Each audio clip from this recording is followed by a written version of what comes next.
2025 March 29వ తేదీ శనిగ్రహ మార్పు జరుగుతున్నది. అంటే 2025 మార్చ్ 29వ తేదీ వరకు కూడా శనిగ్రహ కుంభరాశిలో సంచారం చేస్తూ మార్చ్ 29వ తేదీ తర్వాత అంటే 30వ తేదీ శని భగవానుడు కుంభరాశి నుంచి మీనరాశికి వెళ్ళి సంచారం చేయబోతున్నారు. ఏదైతే ఈ మీనరాశుల సంచారం 2025 మార్చి మాసం నుంచి 2027 జూన్ వరకు కూడా మీనరాశిలోనే సంచారం చేస్తున్నారో, ఈ మీనరాశిలో శని సంచారం వల్ల ద్వాదశ రాశుల వాళ్ళకి ఎలాంటి ఫలితాలు వస్తున్నాయో తెలుసుకుందాం.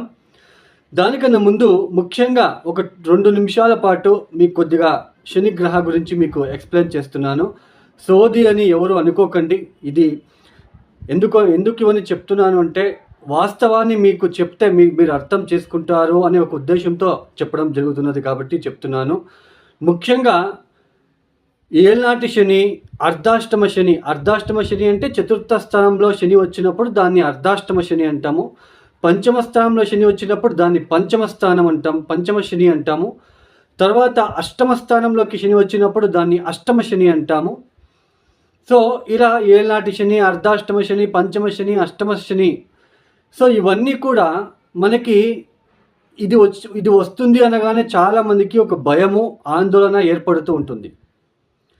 అంటే ప్రతి మనిషిలో కూడా ఎలాంటి థాట్స్ వస్తున్నాయంటే, ఏ కష్టం వచ్చినా దానికి రీజన్ శనిదేవుడే అన్నట్టుగా భావిస్తున్నారు.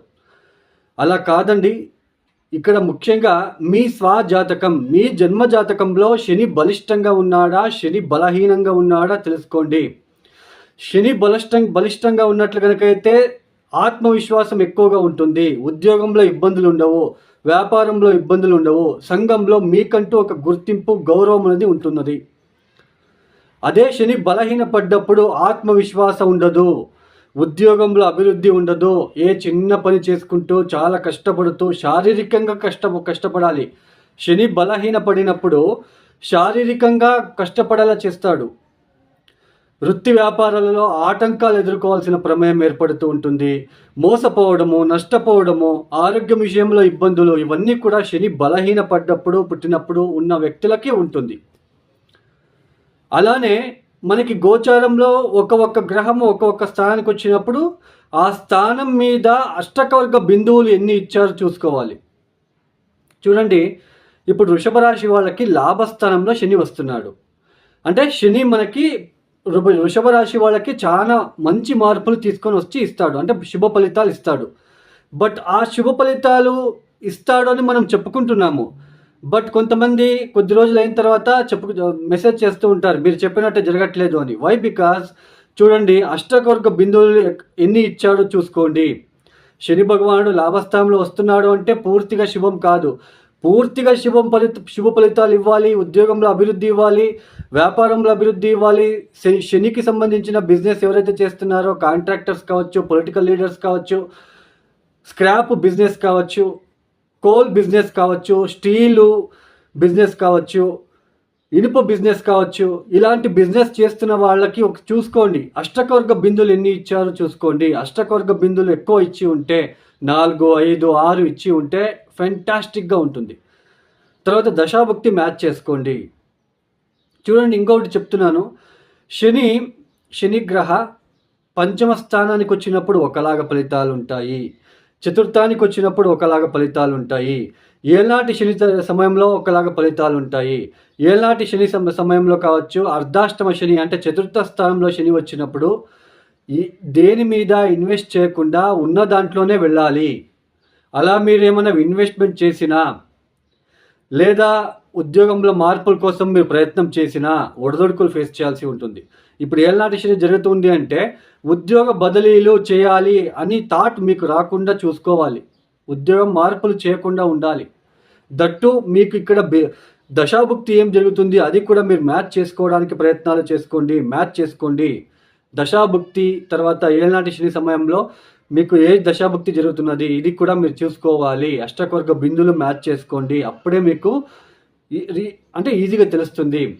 తర్వాత చతుర్థ స్థానంలో శని వచ్చినప్పుడు ఇప్పుడు ధనుసు రాశి వాళ్ళకి చతుర్థ స్థానానికి శని వస్తున్నాడు, అర్ధాష్టమ శని.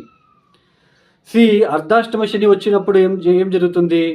సో మీరు ముందే ఇంటికి సంబంధించిన విషయంలో చాలా జాగ్రత్తగా ఉండాలి. ఇప్పుడు ఇల్లు కట్టాలి, లేదా సైట్ కొనుగోలు చేయాలి, సైట్ అమ్మాలి, ఇవన్నీ కొద్దిగా మానుకోవాలి.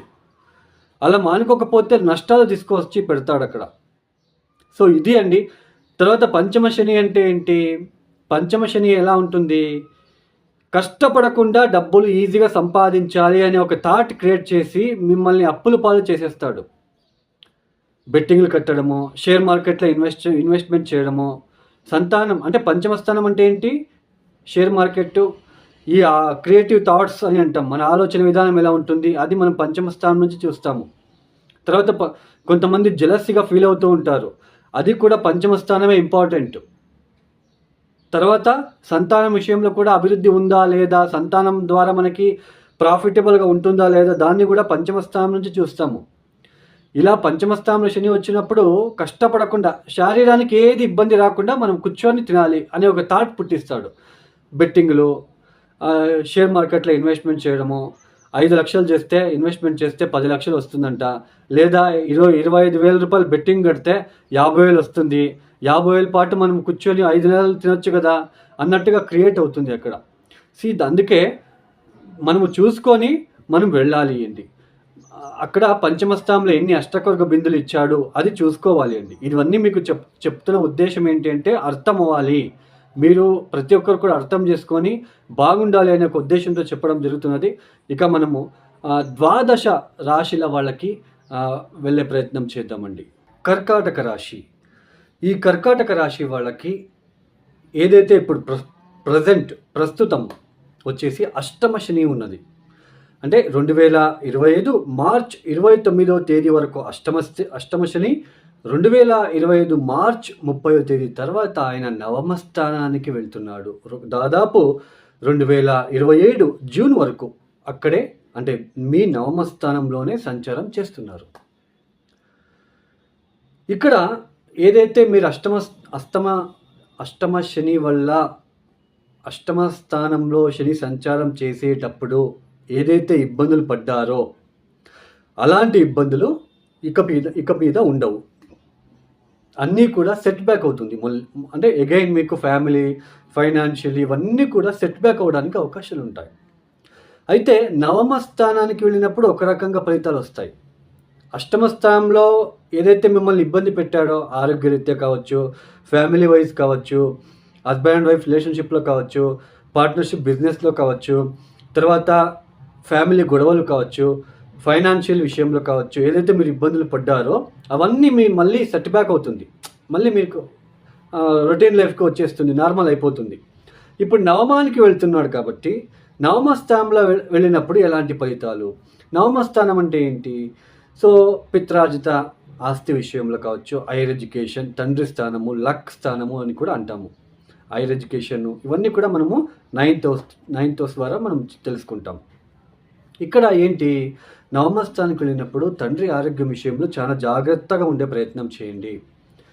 తండ్రికి ఏదైనా ఇబ్బందులు, చిన్నపాటి ఇబ్బందులు, ఒడిదొడుకులు వచ్చే సూచనలు ఉంటాయి. ఇప్పుడు శని మీకు నవమ స్థానానికి వెళ్తున్నాడు, కరెక్టా? నవమ స్థానంలో ఏదైనా సూర్యుడో, కుజుడో, కేతువో ఉన్నాడో చూసుకోండి. అలా ఉంటే తండ్రికి ఖచ్చితంగా కొద్దిగా ఆరోగ్య సమస్యలు వచ్చే సూచనలు ఉంటాయి. ఒకవేళ మీ నవమ స్థానంలో అంటే మీన రాశిలో ఏ గ్రహము లేదు, నవమ స్థానానికి వెళ్తున్నాడు శని, ఇప్పుడు అక్కడ అష్టకవర్గ బిందులు ఒకసారి చెక్ చేసుకోండి. 4, 5, 6 ఇలా ఇచ్చి ఉంటే స్ట్రగల్ వచ్చినప్పటికీ ఆ స్ట్రగల్ని తట్టుకొని మీరు ముందుకు సాగి విన్ అవుతారు అని అర్థం. ఇది బాగా గుర్తుపెట్టుకోండి. తర్వాత అన్నదమ్ముల మధ్య సఖ్యత కొద్దిగా లోపిస్తూ ఉంటుంది, కొద్దిగా గొడవలు అవ్వడానికి, ఇష్యూస్ అవ్వడానికి అవకాశాలు ఉంటాయి. అది ప్రాపర్టీ రిలేటెడ్ కావచ్చు, ఏదో ఒక విషయంలో మీకు అన్నదమ్ముల మధ్య చిన్నపాటి డిస్టర్బెన్సెస్ అవ్వడానికి అవకాశాలు ఉంటాయని తెలుసుకోవచ్చు.